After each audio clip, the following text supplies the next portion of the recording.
Assalamualaikum warahmatullahi wabarakatuh. Selamat pagi, salam sejahtera bagi kita semua. Siswa-siswi SMA Negeri 1 Batangan yang kami banggakan, bertemu kembali dalam mata pelajaran Sejarah Peminatan kelas 12 IPS. Pada kesempatan ini, Bapak berharap Anda tetap melaksanakan protokol kesehatan dengan cara mencuci tangan pakai sabun, kemudian melakukan physical distancing, dan juga kalau bepergian pakai masker. Untuk pertemuan kali ini kita akan membahas tentang perkembangan teknologi persenjataan. Perkembangan teknologi persenjataan tidak lepas dari adanya perang. Perang membuat setiap negara berupaya menciptakan persenjataan modern yang dapat digunakan untuk memenangi pertempuran. Dapat disimpulkan peperangan menjadi salah satu faktor pendorong berkembangnya teknologi persenjataan. Kemudian perkembangan teknologi persenjataan pada masa Perang Dunia mengalami perkembangan selama periode perang. Munculnya teknologi berikut. Yang pertama adalah tank. Kemudian yang kedua adalah pesawat membom. Yang ketiga adalah kapal selam, dan yang keempat adalah kapal perusak. Tank. Tank pertama kali digunakan oleh militer Inggris pada tanggal 6 September 1915. Selanjutnya, tank pertama kali digunakan dalam peperangan ketika Kapten H.W. Mortimer menggunakan tank Mark I. Kami ulangi. Menggunakan tank Mark I dalam pertempuran Somme tanggal 15 September 1916. Kemudian pesawat pembom. Keberadaan pesawat pembom dalam Perang Dunia sangat menentukan kemenangan sebuah negara dalam Perang Dunia Kedua. Jenis pesawat pembom yang digunakan dalam Perang Dunia Kedua salah satunya adalah Avro Lancaster milik Inggris, Handley Page 100 milik Inggris, Boeing B-17 Flying Fortress milik Amerika Serikat, de Havilland Mosquitoes, Junkers Ju-18 milik Jerman, Boeing B-29 Superforce milik Amerika Serikat, dan Mitsubishi A6M0 milik Jepang. Kemudian yang ketiga adalah kapal selam. Dalam masa Perang Dunia Pertama ada sebuah kapal selam yang nanti milik Jerman terkenal dengan nama U-boat. Kami ulangi, kapal selam milik Jerman yang terkenal adalah U-boat atau kepanjangannya Unterseeboot yang memiliki sistem persenjataan mematikan bagi angkatan laut lawan. Dalam Perang Dunia II, U-boat ini lebih dikenal dengan U-class. Kemudian yang keempat adalah kapal perusak. Kapal perusak mempunyai fungsi melindungi armada kapal perang yang berukuran besar. Selama Perang Dunia, peran kapal perusak semakin bertambah. Kapal perusak modern memiliki tonase yang hampir sama dengan cruiser masa Perang Dunia Kedua. Pada masa Perang Dunia Pertama, kapal perusak dilengkapi senjata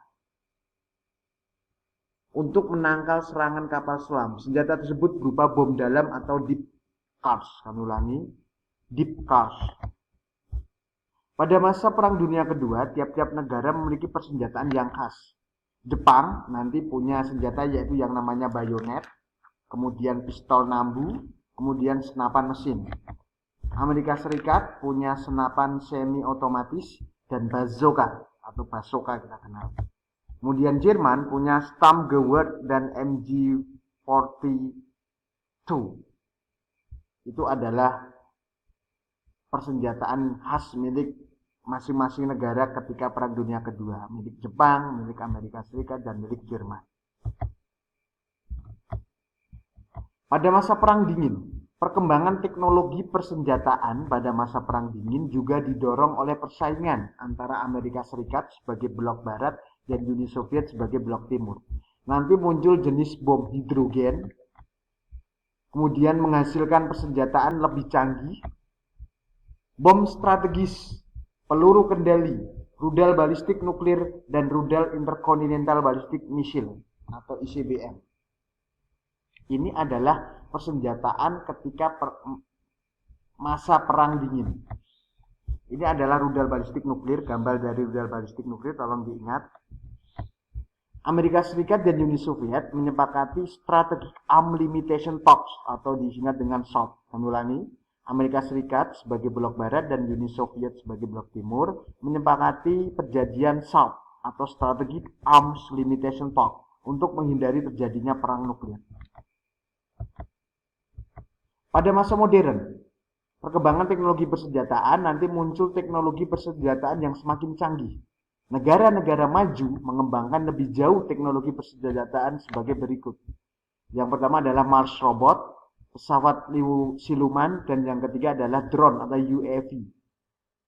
Anda mungkin tidak asing lagi yang namanya drone. Drone ini adalah pesawat yang kecil yang bisa dikendalikan menggunakan remote control. Ini adalah salah satu drone milik Amerika Serikat yang luar biasa, adalah MQ-9 Reaper drone, salah satu drone milik Amerika Serikat. Bagaimana perkembangan teknologi persenjataan di Indonesia? Teknologi persenjataan di Indonesia mulai berkembang pada saat Indonesia menasionalisasi Leger Produktif Batvision menjadi pabrik senjata dan mesio atau PSM. PSM kemudian menjadi cikal bakal perindustrian Angkatan Darat atau Pindad. Kemudian bangsa Indonesia juga mengikuti perkembangan teknologi persenjataan mutakhir. Adapun dampak perkembangan teknologi persenjataan ada dampak positif dan juga ada dampak negatif. Dampak positif tolong Anda ingat, yaitu yang pertama meningkatkan keamanan. Yang kedua memperkecil risiko korban jiwa. Bapak ulangi, dampak positif perkembangan teknologi persenjataan yang pertama, meningkatkan keamanan. Yang kedua, memperkecil resiko korban jiwa. Dampak negatif dari dampak perkembangan teknologi persenjataan, yang pertama adalah pencemaran lingkungan. Yang kedua, muncul aksi teror dan invasi ke negara lain. Itu adalah dampak negatif dari perang dunia, dampak negatif dari perkembangan teknologi persenjataan. Selanjutnya, materi yang kedua adalah perkembangan teknologi informasi dan komunikasi atau yang kita sebut dengan nama TIK. Perkembangan teknologi informasi dan komunikasi nanti ditandai dengan munculnya yang namanya adalah internet. Saat ini internet menjadi kebutuhan utama sebagian besar orang. Internet adalah suatu sistem global dari semua jaringan komputer yang saling terhubung satu sama lain menggunakan Internet Protocol Suite untuk melayani pengguna di seluruh dunia. Sejarah internet berawal dari diciptakannya teknologi jaringan komputer pada tahun 1965. Data survei yang dilakukan oleh Asosiasi Penyelenggara Jaringan Internet Indonesia atau APJI pada tahun 2017, jumlah pengguna internet di Indonesia mencapai 132,7 juta orang. Ini adalah jumlah yang luar biasa. Kondisi tersebut menunjukkan bahwa internet merupakan revolusi baru dalam bidang teknologi informasi dan komunikasi atau TIK. Sejak kapan internet berkembang? Ini adalah sejarahnya. Yang pertama tahun 1960 dengan penemuan teknologi jaringan komputer, kemudian berlanjut tahun 1962 J.C. Likider meneliti komputer di ARPANET, dan tahun 1990 Tim Berners-Lee menemukan yang namanya WWW. WWW ini adalah merupakan singkatan atau akronim. Kepanjangannya adalah World Wide Web. Kami ulangi, World Wide Web. Kemudian yang kedua adalah ditemukannya radio. Radio diciptakan oleh Guglielmo Marconi pada tahun 1895. Di Indonesia, radio telah berkembang sejak periode kolonial Belanda. Radio Republik Indonesia atau RRI merupakan stasiun radio nasional pertama di Indonesia. Pada masa Orde Baru, radio menjadi media penerangan efektif dan merakyat. Kemudian penemuan yang kedua dalam bidang teknologi informasi dan komunikasi adalah televisi atau TV. Ditemukan oleh Vladimir Kosma-Zworykin, merupakan penemu televisi, tolong Anda ingat, Vladimir Kosma-Zworykin. TVRI, Televisi Republik Indonesia, merupakan stasiun televisi pertama di Indonesia. Stasiun televisi swasta nasional bermunculan setelah dikeluarkannya Keputusan Menteri Penerangan RI nomor 1915 90A keputusan Menpen Menteri Penerangan tahun 1987. Kemudian penemuan yang selanjutnya adalah telegraf. Telegraf merupakan alat komunikasi yang dapat mengirim pesan melalui gelombang elektrik. Pengiriman pesan melalui telegraf menggunakan sandi Morse. Mungkin kalau Anda ketika ada ekstra pramuka Anda tahu sandi Morse. Telegraf di Indonesia berkembang pada masa kolonial Belanda. Ini adalah gambar telegraf. Bagaimana peran telegraf pada masa kemerdekaan di Indonesia? Telegraf mempunyai peranan penting pada masa kemerdekaan Indonesia, yaitu sebagai media penyebaran berita kemerdekaan ke seluruh wilayah Indonesia. Kemudian penemuan yang selanjutnya adalah dalam bidang teknologi dan informasi dan komunikasi adalah satelit. Perkembangan satelit terinspirasi oleh artikel karya Herman Potoknik pada tahun 1928. Pada 4 Oktober 1957, Uni Soviet meluncurkan satelit pertama bernama Sputnik 1. Pada masa Orde Baru, Indonesia mulai mengembangkan satelit yang diberi nama SKSD Palapa, Sistem Komunikasi Satelit Domestik Palapa. SKSD Palapa dikelola oleh Perumtel, PT Telkom Indonesia. Ini adalah gambar satelit, ini adalah gambar roket. SKSD Palapa sangat berguna bagi Indonesia karena dapat mempermudah komunikasi dan penyebaran informasi sehingga dapat mempererat persatuan Indonesia.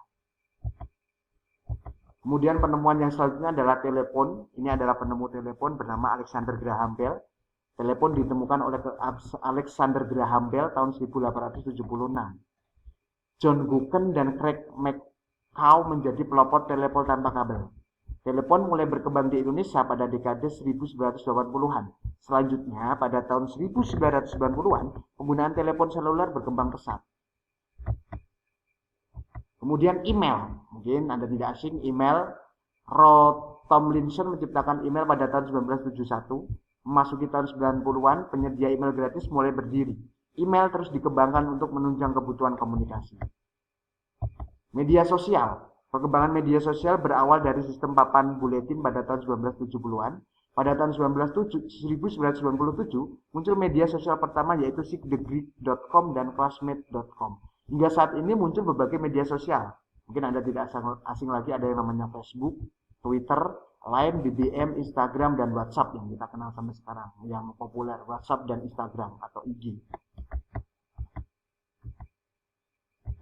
Dampak perkembangan teknologi informasi dan komunikasi yang pertama adalah dampak positif. Dampak positif jelas meningkatkan kualitas pendidikan, kemudian menambah wawasan dan pengetahuan. Dan yang ketiga, muncul profesi atau lapangan pekerjaan baru. Dampak negatif, memengaruhi pola pikir.